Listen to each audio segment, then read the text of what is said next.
ہم ہیں اس ملک کی غالب اکثریت، ہم نے ملک بنایا، ہمارے اندر جذبہ ہے اس کو بچانے کا، ہم افراتفری نہیں چاہتے۔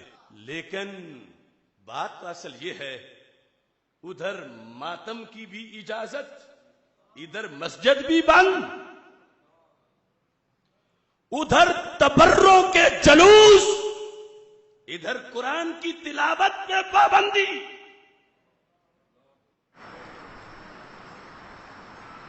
کہتے ہیں جی کیا ان مجلسوں سے وائرس نہیں پھیلتا؟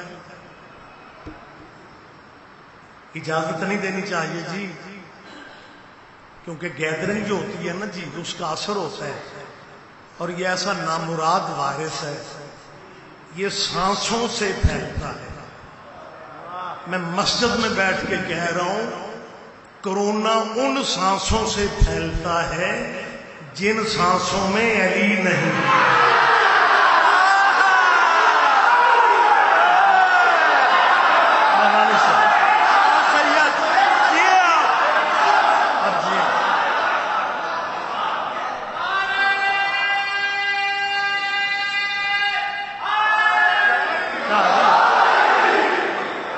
بہت شکریہ، بہت شکریہ۔ آپ جیئیں، آپ زندہ و سلامت رہیں۔ آپ میں ہمیشہ کی طرح آج بھی اعلان کر رہا ہوں کہ ہم لوگ نہیں تھے، یہ مجلسیں تھیں،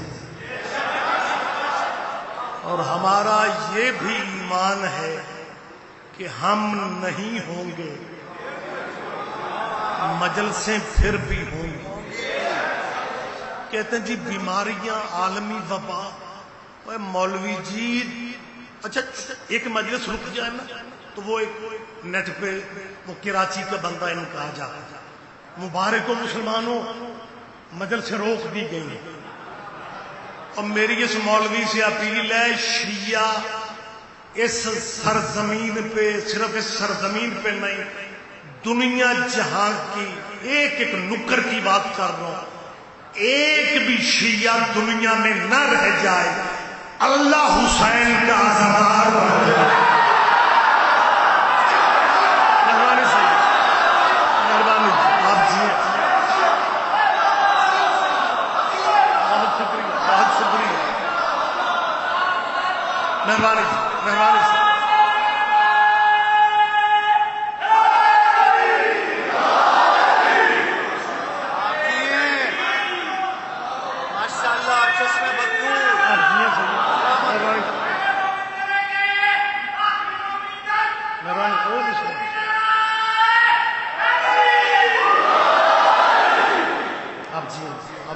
سلامت رہیں۔ بہت بڑی پلاننگ ہو رہی ہے، اصل میں کچھ ایسے اس ملک میں بدقسمتی سے پاکستانی ایسے بھی ہیں جن کے باپ دادا نے تخلیق پاکستان کے وقت قائد اعظم کی مخالفت کی تھی، تحریک پاکستان کی مخالفت کی تھی۔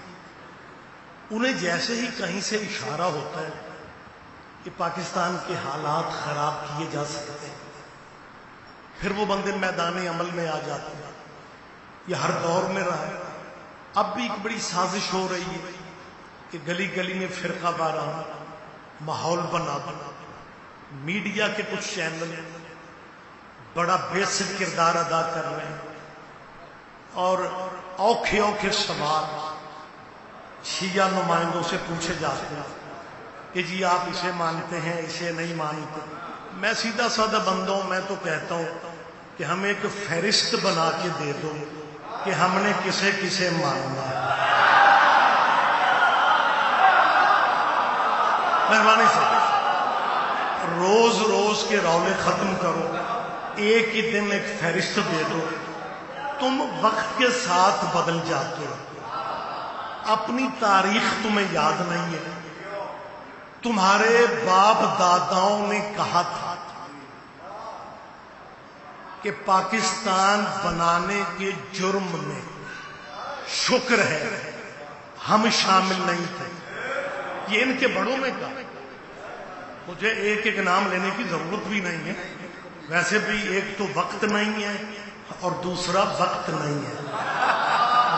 ہمیں آپ جی کوئی بات نہیں، ہمیں مہربانی جی، مہربانی جی، ہماری ہماری کوشش ہے کہ پیغام بھی پہنچ جائے اور کسی کی دل آزاری بھی نہ ہو، کیونکہ دوائیوں کا موسم ہے اور میرا خیال ہے کڑوی دعا جو ہوتی ہے نا، کڑوی دوا وہ کیپسول میں دینی چاہیے. لہذا میں آج کے اس اجتماع کے حوالے سے ایک کیپسول دینا چاہ رہا ہوں کہ جن کے باپ دادا نے پاکستان بنانے کے جرم میں محمد علی جناح قائد اعظم کو کافر کہا تھا، آج انہی کے بچے کہہ رہے ہیں کہ ہم پاکستانی ہیں، ملک ہمارا ہے. شیعوں کا اس ملک میں کیا ہے؟ وہ تیرے ابے نے ملک بنانے کی وجہ سے قائد اعظم کو کافر کہا اور تو اپنے باپ کی حلالی یا اولاد ہو کے یہ کہہ رہے کہ پاکستان ہمارا ہے. تیرے بڑوں نے بانی پاکستان کو کافر کہا اور تو کہہ رہا پاکستان ہمارا ہے. لیکن میں سمجھتا ہوں اس میں تمہارا قصور نہیں ہے، یہ تمہاری پرانی پرابلم ہے. تم وارثوں کو کافر کہتے ہو، ورثے پہ قبضہ کرتے ہو.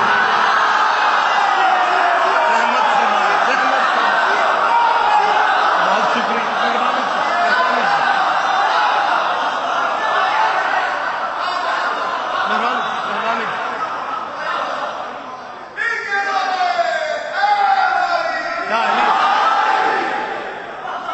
اجازت ہے نا کہ میں بات کروں؟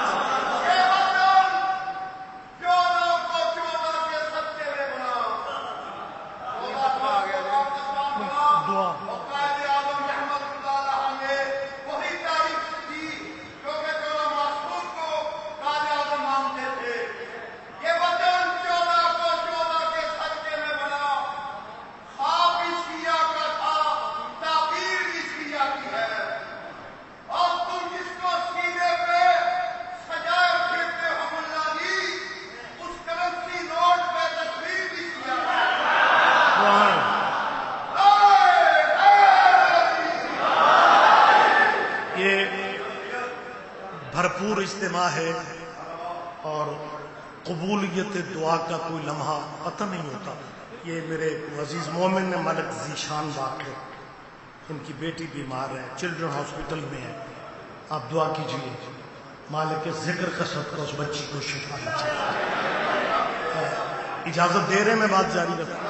بہت شکریہ، بہت شکریہ. اچھا، سازش پھر وہی فرقہ وارانہ. اچھا دیکھیں، میں جی دے دیں مجھے. اچھا جی بھی سوری. بڑی گہری سازش. اچھا پہلے سازش ہی مولوی ہوتے تھے، اب ہمیں اینکر بھی صحافی بھی سازشوں میں نظر آ رہے.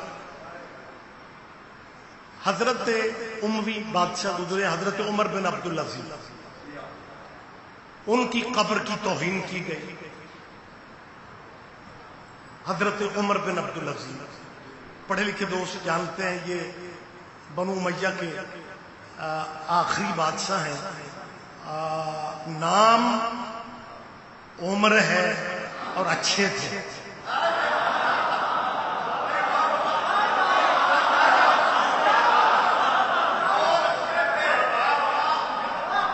سارے نہ ہی سمجھو تھے. خیر، مہربانی صاحب، مہربانی. ملک صاحب انتہائی اپنی حکمرانی کے دور میں کمال مثالیں قائم کر گئے اور میں سمجھتا ہوں بہت بڑا مسئلہ بھی انہوں نے حل کر دیا. ان کی قبر کی توہین کی گئی اور میں بڑی احتیاط سے بات کر رہا ہوں کیونکہ ہم مشکل دور کے خطیب ہیں. بخدا آپ بھی ہمارے ساتھ ہی شامل ہیں. سازش کے تحت الزام لگایا جا رہا ہے پاکستانی مسلمانوں کو جذباتی کرنے کے لیے کہ جی حضرت عمر بن عبدالعزیز کی قبر کی توہین کی گئی، لہذا مسلمانوں غیرت ایمانی کا ثبوت دو. وہ ایک اینکر ہیں، صحافی ہیں، شاید آرٹیکل بھی لکھتے ہیں، اوریا مقبول جان. وہ ساری زندگی اپنے ابے کی قبر پہ بھی فاتحہ پڑھنے نہیں گئے کیونکہ اس کے مذہب میں مرنے والوں کی قبروں پہ جانے کی اجازت نہیں ہے. اور جب تیرے مذہب میں تیرے ابے کی قبر تک جانے کی تجھے اجازت نہیں ہے، تو قبروں کا دفاع کرنے کہاں سے آ گیا؟ اور بھائی تیرے مسلک میں تو قبروں کا احترام ہے ہی نہیں. ہاں یہ ایک مسلک موجود ہے مسلمانوں میں جو کہتے ہیں جی مرنے والے کے لیے دعا نہیں کرنی چاہیے، مرنے والے کو دعا نہیں پہنچتی. یہ شیعہ سنیوں نے رسمیں بنائی ہیں، یہ قبروں پہ جاتے ہیں، مرنے والوں کے قل کرتے ہیں، دسویں کرتے ہیں، 40ویں کرتے ہیں. جبکہ حقیقت یہ ہے، یہ میں نہیں کہہ رہا، وہ کہتے ہیں حقیقت یہ ہے کہ مرنے والوں کو دعا نہیں پہنچتی. آپ نے جب تک چپ رہنا میں نے بھی یہی کہتے رہنا کہ مولوی کہتا ہے مرنے والوں کو دعا نہیں پہنچتی. مرنے والوں کو، آواز میری ماڑی چنگی سمجھ آ رہی ہے؟ مرنے والے پچھلے بھائیوں کو نہیں سمجھ آ رہی صاحب؟ اچھا مہربانی سر. مرنے والوں کو ایک مسلک ہے اس ملک میں جن میں یہ مقبول جان صاحب بھی چھپے ہوئے رستم ہیں، بچ بچ کے گزرتے ہیں. جب موقع ملتا ہے شیعوں کی مخالفت میں کوئی نہ کوئی بیان دے دیتے ہیں. جی کب مرنے والوں کو دعا نہیں پہنچتی؟ میری قوم کا جید مجمع میرے سامنے، کیمرے موجود ہیں. میں کوئی ڈرائنگ روم میں بات نہیں کر رہا، میں کوئی بیٹھک میں بات نہیں کر رہا. میں سمجھتا ہوں یہ مجلسوں میں باتیں کم کی جاتی ہیں، لیکن میں تیری ان نئی نسل کے ذمہ دار ان مفتیوں اور ان اینکروں سے پوچھ رہا ہوں کہ اگر مرنے والوں کو مرنے کے بعد دعا نہیں پہنچتی پھر یہ نماز جنازہ کیا